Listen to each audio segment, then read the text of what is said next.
What does a goat, a Costco muffin, a California dancer, and a Tennessee hillbilly have in common? Well, here's our story. Welcome to our porch talk. How we met is kind of special and unique, and our friendship, I think, is very, very unique. So, William, born and raised here in Tennessee. Yes, just an old country boy, dirt farmer, you might say. But I had in Craigslist, I was raising goats at the time, and was selling the baby goats. And here you come all the way from California and answered the ad. About what was later to become Little Dan, the escape artist, baby goat. He didn't last very long. No. We couldn't keep Dan in the pen, and he kept getting out. And I would be in the middle of judging a dance competition. I remember I was in Minnesota, and I get a phone call from Parker, and he's like, "Little Dan's down the street. I can't take it anymore." So we ended up having to return Little Dan to William. Yeah. So I graciously bought him back. What started that moment of our friendship? I remember it, but I want you to share it because it blew me away, and it touched our hearts. And Parker and I drove away from his house that day that we bought Little Dan, and we thought to ourselves, we know that we were meant to be here and we were meant to meet William. Yes, right before you left, you said, "Would you like to have a muffin, William?" And I said, "Well, sure." Because we'd just been to Costco, and we had some Costco muffins. Right. Yeah. So I took a muffin, and that's where our friendship began. And I remember he came back and they teared up a little bit, and Parker noticed it, and just couldn't believe that it would affect someone so much to give someone a Costco muffin. But he said, "No one's ever given me anything," and I remember he said that. And then me being the sleuth that I am, I decided just to kind of ask without asking. Because you had a lot of goats and dogs and chickens and a lot of animals and a lot of things that it was a lot to take care of that I noticed. And I said to you, "So does your wife help you with all this stuff? And your kids? Where are they at? Do they help you?" And you said, and little did I know she was just getting information out of me, trying to find out if I was by myself, which I was. And I was overwhelmed with all the work I had to do around the house and on the goat farm. And she pried it out of me. And ever since then, we've been friends because we needed him for Little Dan, so we called him, asked him for help. He came to our house to help us build a better enclosure for Little Dan, which was the first time I saw my son out working with someone digging post holes. But it was a big moment for him to be out working hard in the yard. And we started to just find that we had a lot of things in common. Oh, yeah. And I'm 53 now, and he's 73 now, and thank you for that compliment. I'll be 75. He's 74 now. He'll be 75 in March. But we had a lot of things in common in the way of wanting to build things, and we had ideas, and we were creative. And we like to repurpose stuff. We like to find trash to treasure. So I was already really handy, and I haven't dated because I just don't feel the need. I don't have the desire. I just feel like I can do things on my own. So I've never needed a man. But William, you've filled the niche in my heart and my mom's heart and our life of, you know what, we have needed you, and you have done so many things for us. And I mean, I just want to thank you for being the person that you are. You've been so kind. I appreciate that. And I'm so glad that you ended up here with us. And I think it was meant to be. And you'd never left the state. Now that to me was another topic that blew my mind, that a 71-year-old, when I met you, you're 71, yep, never had left Tennessee. So how could you have not ever left Tennessee? Love to fly model airplanes, and yet I'd never been on a commercial airliner until you took me. That's right. Tell us about your airplanes. About 15 to 18 years in the model airplane hobby, and became an instructor. And I've got way too many model airplanes.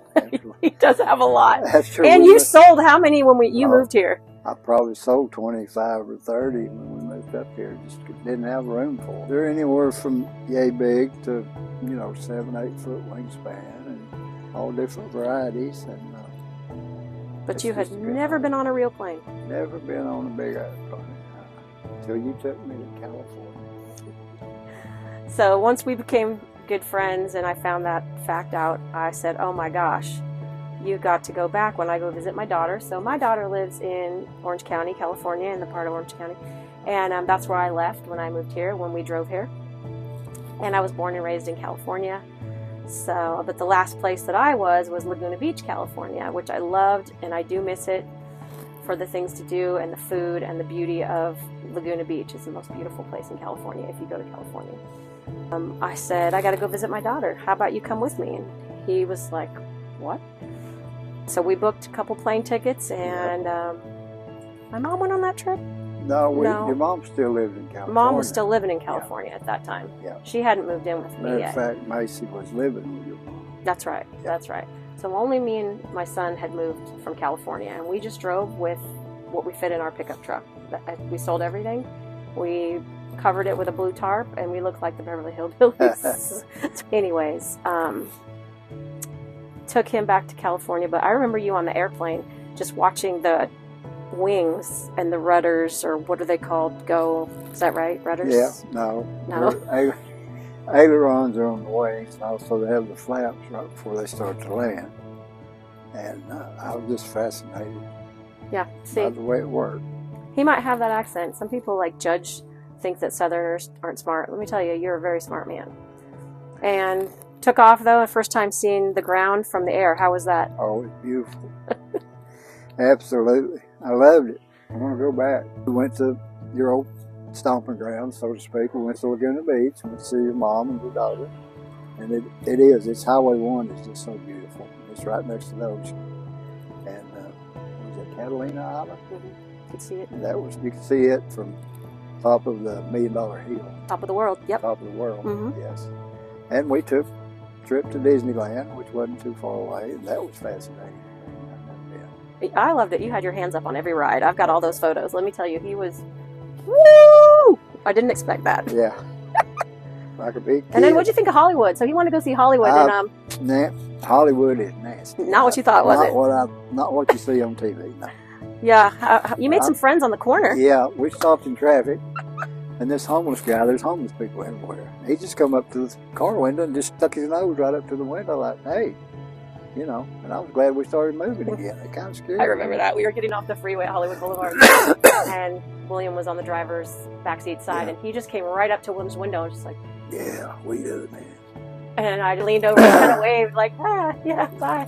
And then we started to go, and yeah, not to mention the price of gas was over $6 a gallon at the time. yes, Went to Spectrum? Rodeo Drive. Rodeo Drive. Yeah, wasn't impressed with that a bit. I saw a yellow Bentley. It was all jazzed up, and I'm just leaving it there. That was pretty cool. Yeah, it was pretty cool. That's one thing. It's a car show out there. That's Oh, a big yeah. difference. Is, you know, we started counting the Teslas last time we were there, and within a half an hour, we'd seen 75. Right. And here, I think we see one every Yeah. 2 days. We'd see 2 or 3. So then, after your trip to California, I'm guessing your taste buds were a little bit enticed and ready to travel again. Oh yes, oh yes. After we took the big plane ride, we booked a cruise on a big Norwegian cruise ship, and we cruised the Caribbean. And that was your first time out of the country. That was the first time I'd left the United States, period. Yes, and I had a wonderful time. Spent 7 days on a big cruise ship. We stopped at various places. I can't even remember the names of some of them. One of them was what? Roatan. Roatan. So you went on the cruise, and where did you go on? Well, first the of all, cruise? we drove down to New Orleans. That's where it That's right. left the port. And never been to New Orleans either. So we cruised down Bourbon Street. Oh, so that's been a big change for you. How do you feel about going? You used to be in overalls every single day. Well, I had 5 pair of overalls, and I washed the laundry once a week, and that's all that I was required to have. But you changed my dress uniform quite a bit. A little more casual. A little more casual. I never understood how you could be in this humid heat. I mean, humid, hot blanket, like walking out into a hot blanket. You come out here in Tennessee, and he's in those overalls, and I'm like, they're hot. And you used to wear construction boots all the time. Yeah. Till I got you kind of similar to what's called a Hey Dude, but like a Skechers slide. It's very comfortable. Yeah. So I think I like your casual. Are you used to it yet? Oh, yes. Let's talk about your grooming too. Now, when I first met him, you looked like Santa Claus, and you had a big beard, hair, wiry white hair, just silvery hair. And for the longest time, you had that for a while. And I think I said something to you one time when you were at the house helping Parker in the backyard. And I said, what would you look like? What do you look like without? Yeah, what's under all that? So you just kind of. So the next time you showed up to my house, boom, it was gone. I was like, what is happening? Who is this guy? Yeah. And now you look great. I mean, I swear that took years off of you, age-wise. You look so much younger. Yes, so much younger. So now you've been married, but never had your own kids. Right. How many years had you been alone before Parker and I? I can't even count the years I've been by myself. It's special. So you just become part of a family, and it just goes to show you that blood is not family, and family can come in any form. Right.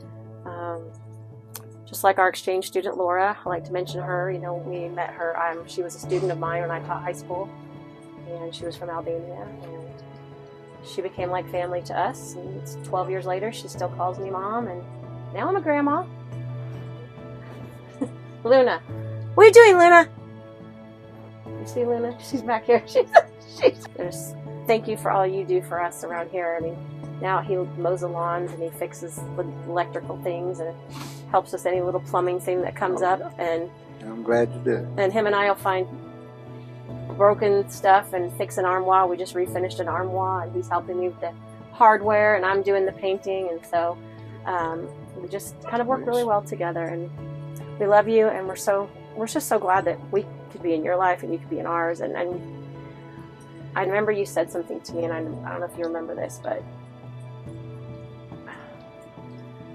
you said, I thought I was just going to die alone, and someone would find me 6 months later with flies in my mouth.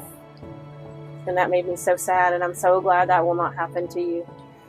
Never. You got, and all of the things, he has made a lot of furniture and a lot of things, and they are all over our house now. We've got one of his chairs in the back, and his trunk that was from his grandma, and we've got just things.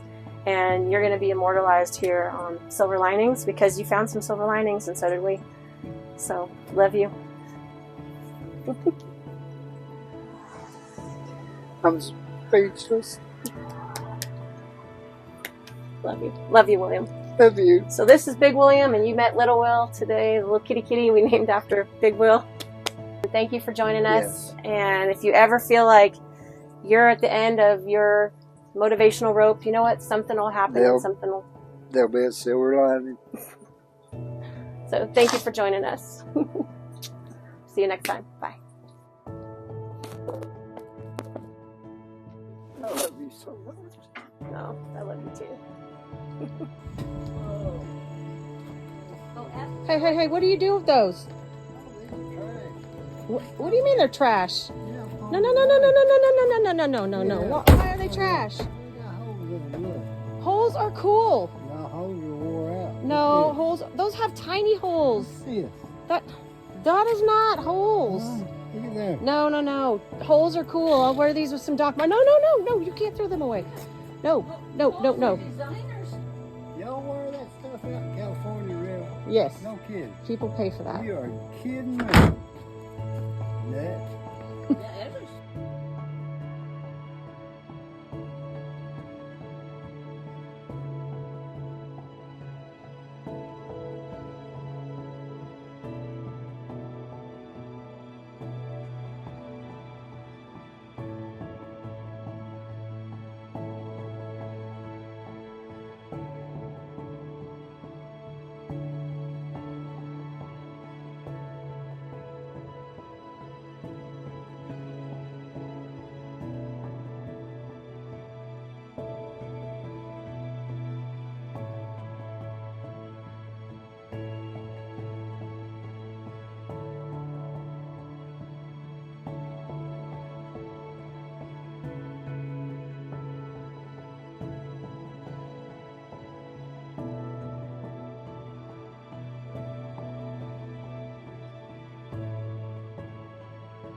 Janet, how are you today?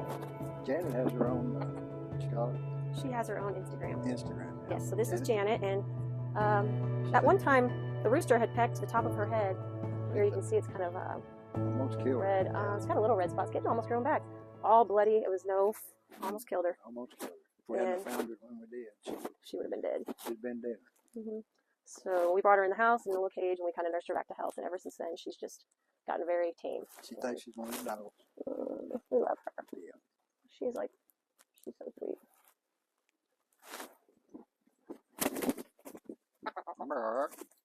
I got it. There we go. I don't have any worms for you. Yeah. She'll talk to you quite a lot. It is so humid out here, although it's not hot. It's just like humid. Yeah. It's been raining and thunder and lightning like crazy, and our storms here are pretty cool, actually. The chicken whisperer. Yep. Yeah, so in the other video that I took, William was the master of the incubator, and he hatched all of those 9 babies that you saw, and kept watch over them every day, made sure the humidity was right, and we're actually now working on 12 silkies. Yes. And if you haven't seen a silky chicken, they are like a Pomeranian chicken. I'm pretty excited. They look like a French poodle. They look like a French poodle. Yeah. Yeah. So pretty excited to see when those hatch. Oh, yeah. Oh, yeah, we didn't